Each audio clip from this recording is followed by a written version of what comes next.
لیے انسان کی تخلیق نہیں ہوئی، بینک بیلنس جمع کرنے کے لیے انسان کو پیدا نہیں کیا گیا، گاڑیاں، کوٹھیاں، بنگلے اکٹھے کرنے، جمع کرنے اور بنانے کے لیے انسان کی کریشن اور تخلیق نہیں کی گئی۔ زیورات و جواہرات اور زمینیں اکٹھی کرنے کے لیے اللہ نے انسان کو پیدا نہ فرمایا ہے۔ تخلیق آدم اور تخلیق انسان کا مقصد اللہ رب کائنات کی عبادت ہے۔ جس مقصد اور جس مشن کو، جس کے لیے مجھے اور آپ کو تخلیق کیا گیا ہے، ہم نے اسی مقصد کو بھلا دیا۔ روزی کمانے کے چکر میں لگ گئے،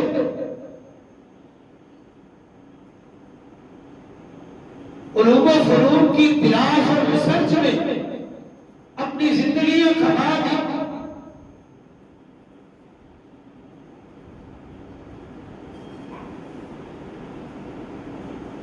مختلف ٹیکنیکل ایشوز کو ریزالو اور سالو کرنے کے لیے اپنی اپنی زندگیاں سائنس اور ٹیکنالوجی کے اندر ضائع اور برباد کر دی۔ پیدا کرنے والے کا علم نہیں، جس مقصد کے لیے پیدا کیے گئے اس کا علم نہیں، جس کام اور جس ایکشن کے لیے اللہ نے میری اور آپ کی تخلیق کی اس کو بھول بیٹھے۔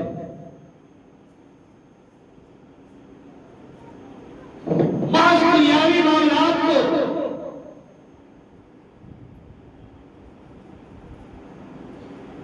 کمپیٹنٹ میتھڈ کے ساتھ مقابلے میں لگ کے کبھی اس بات کا مقابلہ اور کمپٹیشن نہیں کیا کہ فلاں شخص اللہ کی عبادت میں اتنا وقت گزارتا ہے، میں کیوں نہ اپنا اتنا وقت اللہ کی عبادت میں گزاروں؟ نہیں، اس کمپٹیشن کے پیچھے اور مقابلے کے پیچھے لگے۔ فلاں کے پاس ایک گاڑی ہے، میری 2 ہونے چاہیے، ایک بنگلہ ہے، میرے 4 ہونے چاہیے، اتنے مربع اس کی زمین ہے تو میری اس کی ڈبل ہونی چاہیے۔ وہ جس طریقے سے جس اصول اور ضوابط کے اس پاتھ وے سے اور راستے سے انکم آ رہی ہے، نو انٹرسٹ، وہ حلال کی کمائی ہے، وہ حرام کی کمائی، نو ایشو، بس پیسہ جمع ہونا چاہیے، دولت ہونی چاہیے، بینک بیلنس ہونا چاہیے، گاڑیاں کوٹھیاں ہونی چاہیے، گارڈز ہونے چاہیے، سلام کرنے کے لیے لوگ ہونے چاہیے، ہاتھ چھوڑنے کے لیے پیروکار ہونے چاہیے۔ نہیں سوچا اس عمل کو، جس عمل کے لیے اللہ نے تخلیق انسانی کروائی، پتہ تھا اگر اس عمل کے پیچھے لگیں گے، یہ آسائش ہے، یہ نمائش ہے، یہ زیبائش اور یہ جو مختلف روایات اور رواج ہیں، ان کو چھوڑنا پڑے گا، حلال کمانا پڑے گا، حلال کھانا پڑے گا، یہ ساری پابندیاں اس پر عمل پیرا ہونا پڑے گا، پھر کامیابی ملے گی۔ لہذا ہم تو کنٹرول میں آنے والی مخلوق ہی نہیں، کیسے ان عوامر اور ان احکامات کی پابندی کی جائے جس کے اندر انسان کو کلوز کیا گیا ہے، جمع کیا گیا ہے۔ ہماری تو سوچ یہ ہے کہ جتنا وقت عبادت میں لگائیں گے، اگر اسی وقت کو کاروبار میں انویسٹ کر دیں تو کتنی سرمایہ کاری اور انویسٹمنٹ انکریز ہو جائے گی. حالانکہ اس اکنامک گروتھ کے لیے، معاشی ترقی کے لیے اللہ نے ہمیں پیدا نہیں فرمایا. ہماری تخلیق کا مقصد اللہ کی عبادت ہے، گناہوں سے بچنا ہے، نیکیاں کرنی ہے. کون اللہ؟ هو اللہ الذی خلقکم فمنکم کافر ومنکم مؤمن. وہ اللہ جس نے تمہیں پیدا کیا. اے انسان، اس رب نے عبادت کا حکم دیا ہے جس نے تمہیں پیدا کیا. فمنکم کافر ومنکم مؤمن. تم سے اچھے چہرے والے، اچھی جسامت والے، اچھی قامت والے، اچھے تعلقات والے، اچھی برادری سے تعلق رکھنے والے، اچھے قبیلوں سے ریلیشن رکھنے والے اللہ نے ان کو کافر بنا دیا. ومنکم مؤمن. اور کچھ ایسے بھی ہیں جن کو حقارت کی نظر سے دیکھا جاتا تھا. اس وقت دولت کے نہ ہونے کی وجہ سے، اسٹینڈرڈ کے نہ ہونے کی وجہ سے حقیر سمجھا جاتا تھا. اللہ نے فرمایا ومنکم مؤمن. ہم نے ان کو مومن بنایا. تمہیں میں سے جس نے تمہیں پیدا کیا، تم ہی میں سے اللہ نے کافروں کو بھی پیدا کیا، اور تم ہی میں سے اللہ نے مومنوں کو بھی پیدا کیا ہے. تخلیق کا مقصد اللہ کی عبادت. جو اللہ کے احکامات کو بجا لائے گا تو وہ مومن ہے.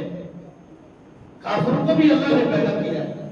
غیر مسلموں کو، یہودی عیسائیوں کو، کافروں کو، مجوسیوں کو، سب کو اللہ نے پیدا کیا.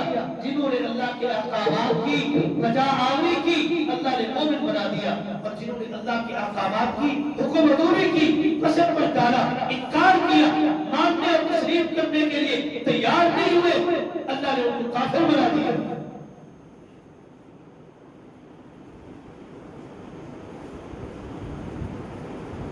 کافر تب بنتا ہے انسان جب گناہوں کی دلدل میں پھنس جائے، گناہ پہ گناہ کرے، پھر گناہوں کی اس دلدل میں اس طرح پھنستا ہے کہ اللہ اس کا عقیدہ بھی برباد کر دیتا ہے، اس کا عمل بھی برباد کر دیتا ہے، اور اس کو کافر بنا دیتا ہے.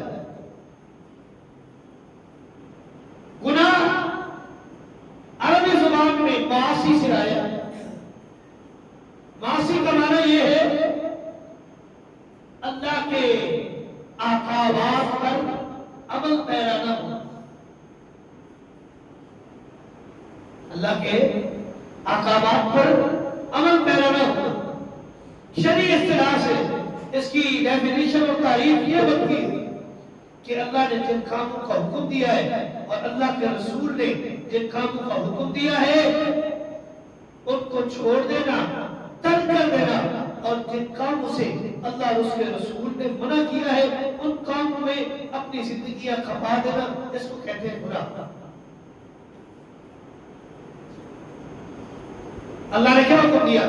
یا ایھا الذین آمنوا اطیعوا اللہ واطیعوا الرسول ولا تبطلوا اعمالکم. اے ایمان والو، اللہ اور اس کے رسول کی اطاعت کرو. ولا تبطلوا اعمالکم.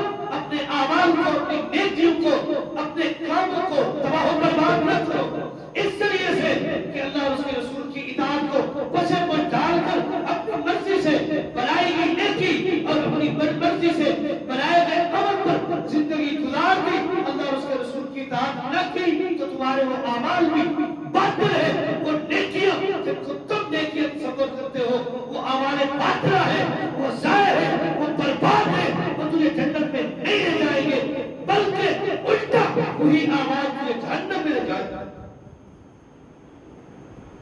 یہ اللہ کے اوامر و نواہی. ما آتاکم الرسول فخذوه وما نهاکم عنه فانتهوا واتقوا اللہ. جو کچھ میرا رسول تمہیں دے دے اسے لے لو، اور جس سے آپ منع کر دیں اس سے رک جاؤ. لینے کا معنی یہ ہے، ایک مثال صرف ایک. نبی علیہ الصلوۃ والسلام اپنے منبر پر تشریف فرمائے، خطبہ جمعہ یہ ویسے بات ہوئی آپ نے اپنے خطبے کے دوران کہا اجلسوا علی مکانکم، اے لوگوں اپنی اپنی جگہ پر بیٹھ جاؤ، اپنی اپنی جگہ پر بیٹھ جاؤ۔ حضرت عبداللہ ابن مسعود رضی اللہ تعالی عنہ مسجد میں آ رہے تھے، ایک قدم مسجد کے اندر تھا، ایک قدم مسجد سے باہر تھا، وہ وہیں بیٹھ گئے، وہیں بیٹھ گئے۔ نبی علیہ السلام نے پوچھا ہے عبداللہ یوں کیوں بیٹھے ہو، اس طرح کیوں بیٹھے؟ کہنے لگے جب میں نے ایک قدم اندر رکھا تھا ایک قدم باہر تھا، آپ نے کہا تھا اجلسوا علی مکانکم، اپنی جگہ پر بیٹھ جاؤ۔ عبداللہ نے یہ گوارا نہیں کیا کہ اندر والے قدم کو باہر رکھ لے یا باہر والا قدم اندر انٹر کر لے، اگر یہ ہو جائے تو اللہ اور اس کے رسول کے مخالف ہو جائے۔ اس کو کہتے ہیں اطاعت، اس کو کہتے ہیں فرمانبرداری، اس کو کہتے ہیں پیروی، اور یہ نیکی ہے۔ جو اس اطاعت سے، اس پیروی سے، اس فرمانبرداری سے روگردانی کرے وہ گنہگار، وہ گناہگار ہے، وہ عاصی ہے، وہ اللہ کا نافرمان ہے، وہ رسول اللہ کا نافرمان ہے۔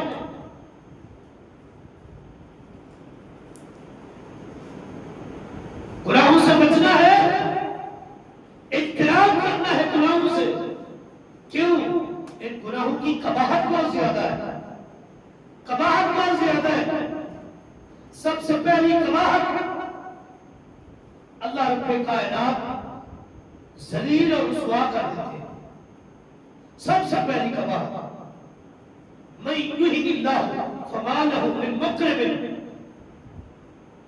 جس کو اللہ ذلیل کر دے، جس کو اللہ رسوا کر دے، جس کو اللہ تباہ کر دے، گناہوں کی لپت زندگی میں اپنے شب و روز گزارنے والا وہ شخص جس کو اللہ رسوا کر دے، جس کو اللہ اہانت کے، حقارت کے اس درجے پر پہنچا دے کہ رب اس کو ذلیل و خوار کر دے، فما لہ من مکرم، کسی کی جرت نہیں اس اللہ کے ذلیل کردہ انسان کو عزت دے سکے۔ جس کو میرا رب تباہ و برباد کر دے، ذلیل و خوار کر دے، رسوا کر دے، عزت تباہ ہو جائے، کسی میں جرت نہیں اس ذلیل اور بے عزت شخص کو عزت دے سکے۔ کیوں؟ میرے رب نے اس کو رسوا کر دیا۔ وجہ ریزن یہی ہے کہ اس کی زندگی اللہ اور اس کے رسول کی نافرمانی میں گزر رہی ہے، گناہ میں زندگی بسر کر رہا ہے، گناہ کے علاوہ کوئی کام نہیں۔ اس گناہ کی قباحت اللہ رب کائنات گنہگار کے دل کو ٹیڑھا کر دیتی ہے، کجروی آ جاتی ہے، ٹیڑھ پن آ جاتا ہے، نقص آ جاتا ہے، پھر اس کو گناہ نظرتا ہی نہیں، نظر ہی نہیں آتا، دکھتا نہیں۔ یہ جو کام کر رہا ہوں اس کا ضمیر اس کو ملامت نہیں کرتا، کیوں؟ دل مردہ ہو چکا ہے۔ حدیث میں نبی علیہ السلام کا فرمان غالباً صحیح بخاری کے اندر نبی علیہ السلام فرماتے کہ جب کوئی شخص گناہ کرتا ہے اللہ رب کائنات اس کے دل پر ایک سیاہ نقطہ لگا دیتے ہیں۔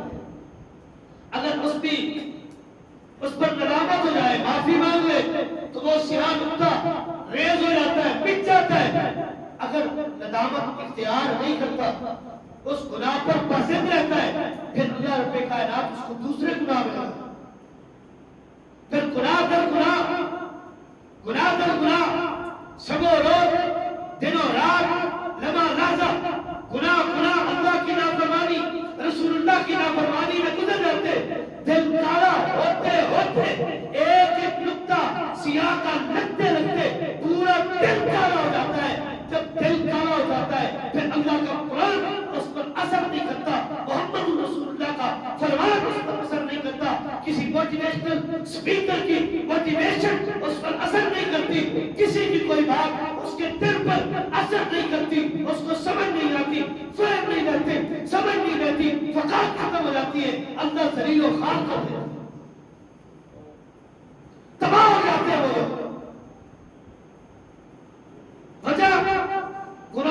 اجتناب نہیں. ایک گناہ کیا معافی نہیں مانگی, پھر دوسرا کیا, تیسرا کیا, چوتھا کیا, کرتے کرتے سارا دن اللہ اور اس کے رسول کی نافرمانی میں بسر کر دیا, دل کالا ہو گیا, دل مدہ ہو گیا. اللہ قرآن میں فرماتے ہیں اس طرح دل مدہ ہو جاتے ہیں, اس طرح سخت ہو جاتے ہیں, پتھر بھی ان کی سختی کا مقابلہ نہیں کر سکتے. اللہ نے قرآن میں سورہ احزاب کے آخر میں بیان کی ہے,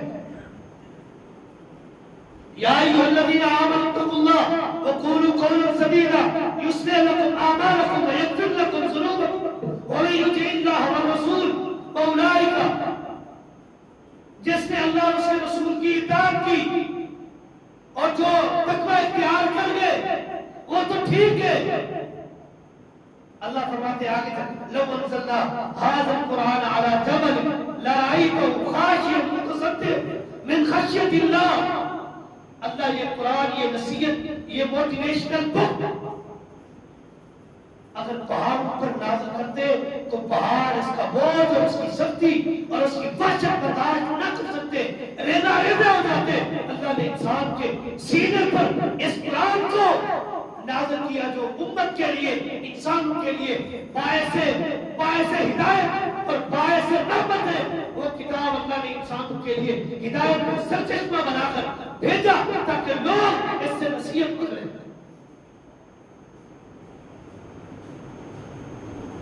وَمَا يَذَّكَّرُ إِلَّا أُولُو الْأَلْبَابِ, اس سے نصیحت وہ لوگ کرتے ہیں جو عقل والے ہوں. ظاہر ہم اس شخص کو عقل مند کہتے ہیں جس کی وزڈم کے چرچے ہوں, عقل مندی کے, حکمت و دانائی کے شعلے مشہور ہوں, ہم اس کو عقل مند کہتے ہیں. بھلا کہ اس کی ساری زندگی گناہ میں گزر جائے, ہم اس کو عقل مند کہتے ہیں. دنیاوی معاملات میں وہ عقل و بصیرت والے فیصلے کرتا ہے, عقل مند ہے نہیں. اللہ نے کس کو عقل مند کہا؟ اس شخص کو اللہ نے عقل مند کہا جو اللہ کی نازل کردہ کتاب سے نصیحت حاصل کرے, گناہوں سے بچ جائے اور نیکیوں میں زندگی گزارے. اللہ فرماتے ہیں میری کتاب نصیحت ہے ان لوگوں کے لیے جو اولی الالباب عقل والے. جس کو میری اور آپ کی سوچ عقل مند کہے وہ عقل مند نہیں. جو اللہ کی قرآن سے اور محمد رسول اللہ کے فرامین سے نصیحت حاصل کرے وہ اصل دراصل اور ریالٹی میں وہ شخص عقل مند ہے.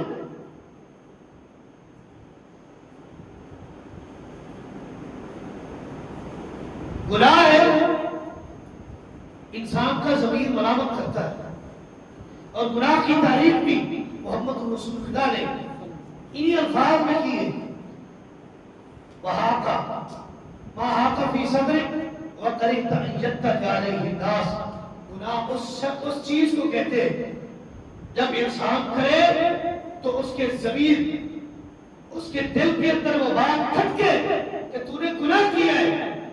وَكَرِهْتَ أَن يَتَّلِيَ عَلَيْهِ النَّاسُ, اور اس کے کرنے پر کرتے وقت بھی بعد میں انسان ڈرتا رہے کہیں انسان دوسرے شخص کو, پوری سوسائٹی اور معاشرے کے لوگوں کو میرے اس گناہ کا علم نہ ہو جائے, اس گناہ کا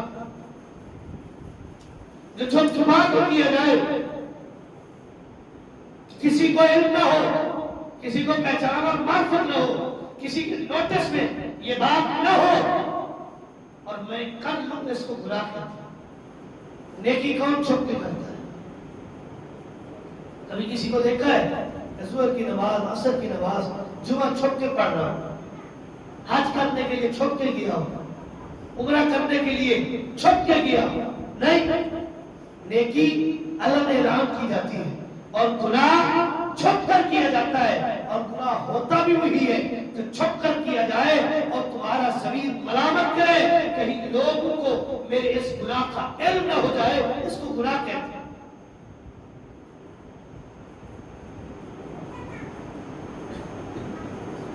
الا بذکر اللہ تطمئن القلوب.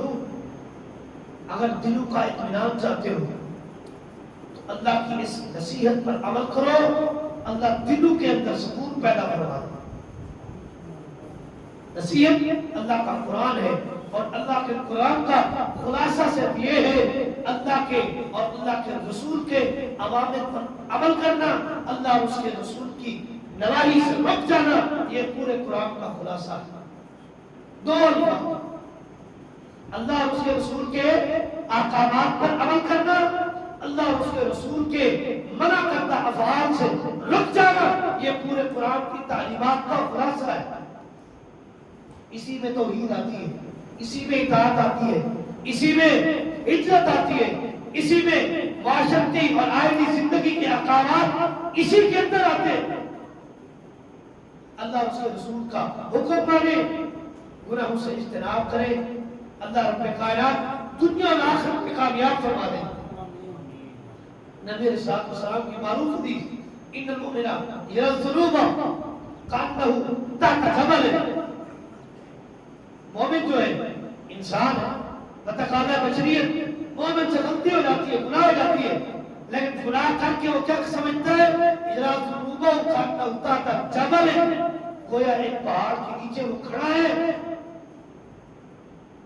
یخاف ان یقع علیہ، اور اس کو ڈر بھی ہے کہ اس پہاڑ کو جو میرے اوپر منڈلا رہا ہے، کھڑا ہے، کبھی بھی کسی وقت ٹوٹ کر میرے اوپر گر سکتا ہے۔ مومن کو گناہ کا اتنا خوف ہے۔ وَإِنَّ الْفَاجِرَ يَرَى ذُنُوبَهُ كَذُبَابٍ عَلَىٰ أَنْفِهِ عَلَىٰ أَنَفِهِ، اور فاجر، فاسق، گنہگار جس کی زندگی جن کے دن اور جن کے رات اللہ اور اس کے رسول کی نافرمانی میں گزر رہے ہیں، فاسق اور فاجر ہیں، وہ گناہ کو اس طرح سمجھتے ہیں جیسے ناک پہ بیٹھی ہوئی مکھی، جس طرح اس کی کوئی حیثیت نہیں، ہاتھ ہلایا اور وہ مکھی اڑ کے چلی گئی، اور گناہ کو وہ یہی حیثیت دیتے ہیں، ہو گیا تو ہو گیا، کچھ نہیں ہوتا۔ مومن گناہ کو پہاڑ کی معنی سمجھتا ہے، گر گیا تباہ و برباد ہو جاؤں گا، اور فاجر اور فاسق گناہ کو مکھی کی معنی سمجھتا ہے جو ناک پر بیٹھی ہے، ہاتھ کا اشارہ کیا، حدیث کے پر ہاتھ کا اشارہ کیا اور وہ مکھی اڑ کر چلی گئی، یہ گناہ ہو گیا، کسی اور کی انتظار کرتے ہیں وہ بھی ہو جائے گا۔ اللہ رب کائنات مجھے اور آپ کو گناہوں سے محفوظ رکھے۔ یہ مختصر نصیحت تھی میرے حضرات کے لیے، اور یہ زندگی بھی مختصر ہے، کوئی پتہ نہیں کب کسی کا بلاوا آ جائے۔ اپنی زندگیوں کو اللہ اور اس کے رسول کی فرما برداری میں گزارے، اللہ اور اس کے رسول کی نافرمانی سے اپنے آپ کو بچائے۔ اللہ رب کائنات مجھے اور آپ جمیع ساتھیوں کو ہدایت عطا فرمائے، اتباع سنت نصیب فرمائے۔ ھذا ما عندی واللہ اعلم الصواب وما توفیقی الا باللہ۔